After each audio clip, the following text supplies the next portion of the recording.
অবশেষে বিশ্বকাপ ভেন্যুতে প্রথম জয়। প্রথম 2 ম্যাচ হেরে সিরিজ খোয়ানো বাংলাদেশ এদিন পাত্তা দেয়নি স্বাগতিকদের।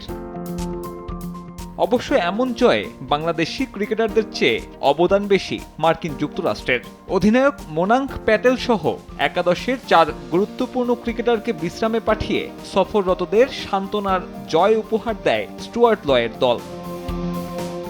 হিউস্টনে হোয়াইট ওয়াশের লজ্জা এড়ানোর ম্যাচে জোড়া পরিবর্তন আনে বাংলাদেশ।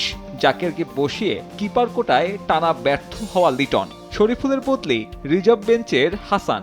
তবুও শুরুটা নখদন্তহীন টাইগারদের। দলের প্রথম ব্রেক থ্রু এনে দেন সাকিব আল হাসান। এরপর পুরনো পিচে মোস্তাফিজের বোলিং নৈপুণ্য। যুক্তরাষ্ট্রের দ্বিতীয় সারির দলের বিপক্ষে ফর্ম খুঁজে পান বাকিরাও।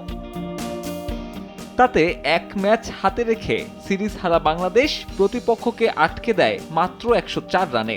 10 রান খরচায় 6 উইকেট ফিজের। কেবল নিজের নয়, টি-20তে যা কিনা লাল সবুজের জার্সিতে সেরা বোলিং ফিগার।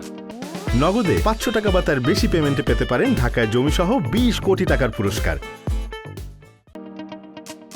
ছোট্ট টার্গেটে প্রাণ ফিরে পায় বাংলাদেশ টপ অর্ডারও। প্রথম 2 ম্যাচে না পারলেও এদিন বাংলাদেশকে দারুণ এক শুরু এনে দেন 2 ওপেনার তামিম সৌম্য। 2 বাঁহাতির সে জুটি পাওয়ার প্লেতে স্কোরবোর্ডে তোলে 48। এই সিরিজে যা কিনা টাইগারদের সর্বোচ্চ। 6 ওভার শেষে হাত খোলেন সৌম্য। অন্যদিকে তামিমও নিজের স্ট্রাইক রেট বাড়ান সময়ের সঙ্গে।